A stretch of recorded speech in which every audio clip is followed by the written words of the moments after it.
What is good with the YouTube? It is your boy, Sean Rock to the represent mandatory thrive, because every day it is mandatory for us to thrive, and I am back again with another video. But before I jump into the video, I want to ask y'all to head over to Amazon.com, purchase my first published book, get nothing less than 300, Mind, Body, and Soul.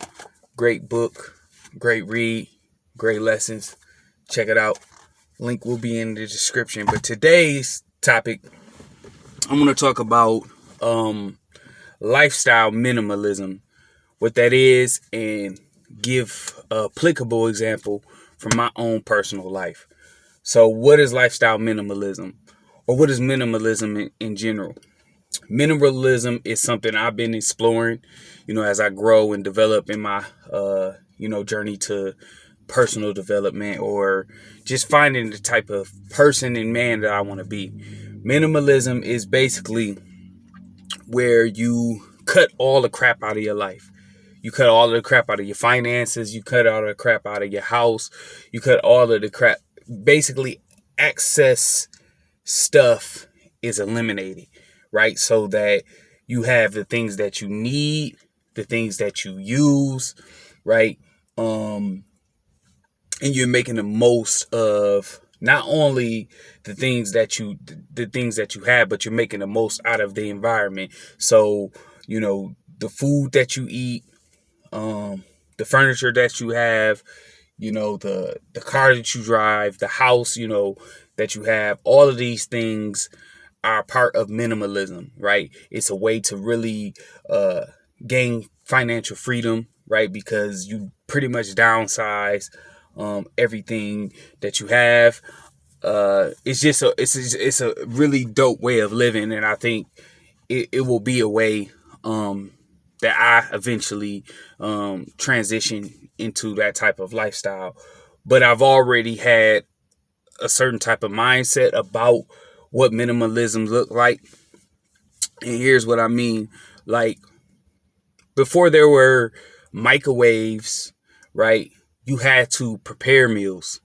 Before there were grocery stores, you had, your granny or your granddad who grew fruits and vegetables in the backyard, right?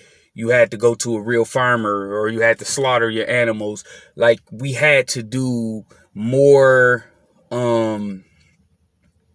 labor in order to, have our basic essential needs met, right? Doing laundry wasn't simply just taking some clothes, slapping them in the washer, and then slapping them in the dryer, right? You had to go outside in the backyard, have a conversation with the family while, washing it in the well, spinning it, pumping it out, and then slightly drying the clothes with, a stick or something, and then hanging it up to dry, and then taking it down, right? So that's minimalism in a way, right? Because though all of our resources, made us more efficient, it also made us less efficient. Or think of books, right? This phone right here, we can access any type of book, we can access any type of thing in the world, well, without having a conversation with one single person, right? So we don't have to really have many social skills, right? Because we could just get on here.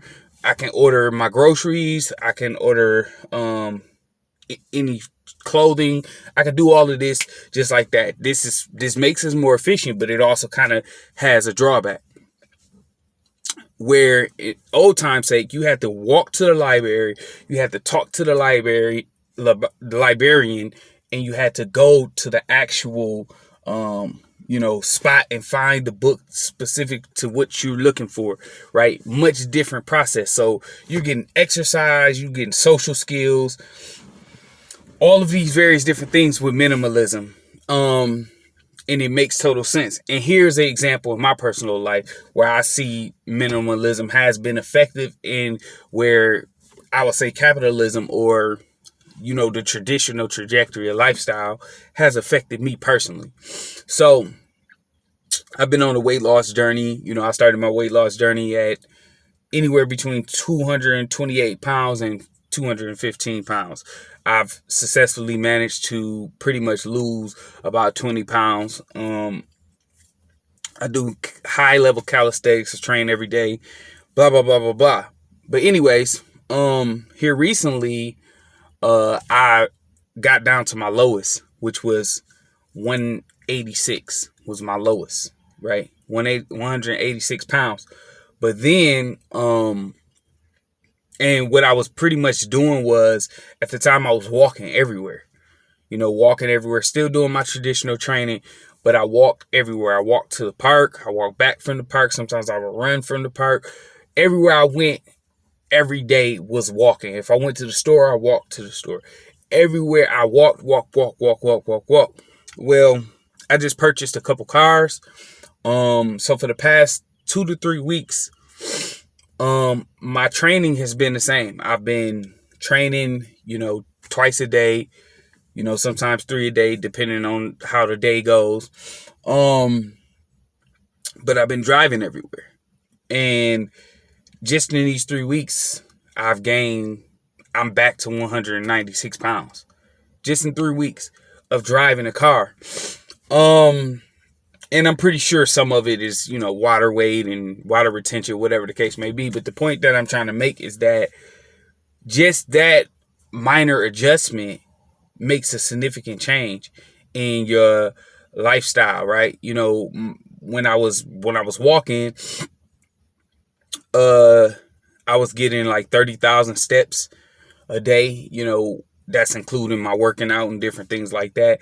Now, every day I'm lucky to get 12 to 14,000 steps, which for a normal person is healthy, right? Because 10,000 steps is essentially a goal for most modern day humans, right?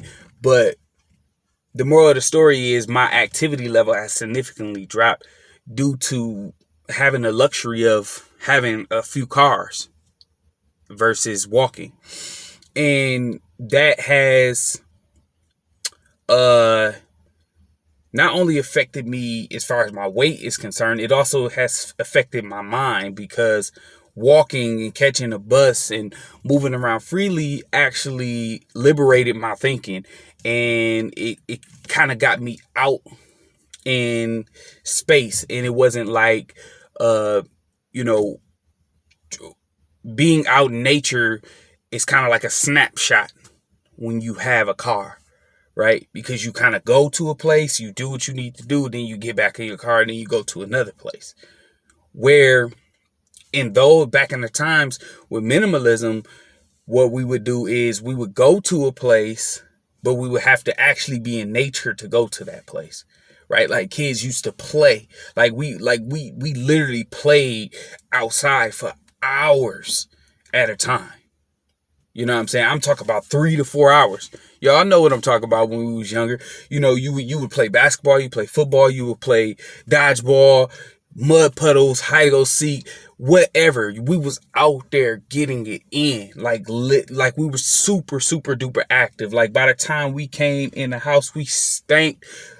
We was dirty. The tub was black. It was a ring around that joint after we came back in the house, because we had done and been in so much bricks, pulling stuff, playing with stuff, building clubhouse. We was just living a whole different way than these kids today. These kids today sit on tablets and computers all day, and then they get a snapshot of activity, and it was the reverse for us. It was like we sat on tablets and TVs and different things like that for like an hour, or something like that.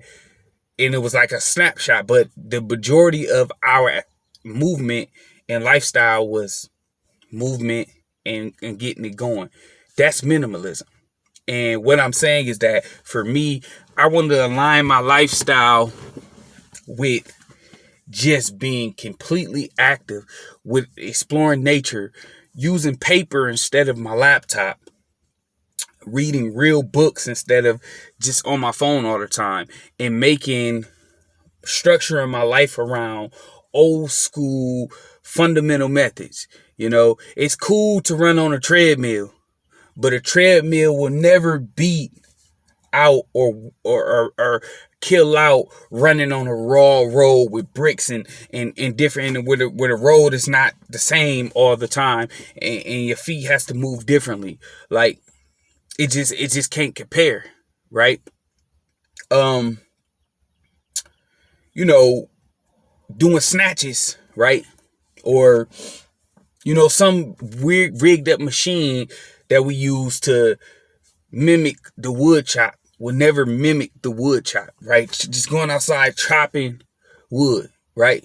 Moving bricks. Like, these natural ways of doing things, these organic ways of doing things will always be, they will always go out of style, but for the real ones who know what it is, they always know. You got to go back to the roots.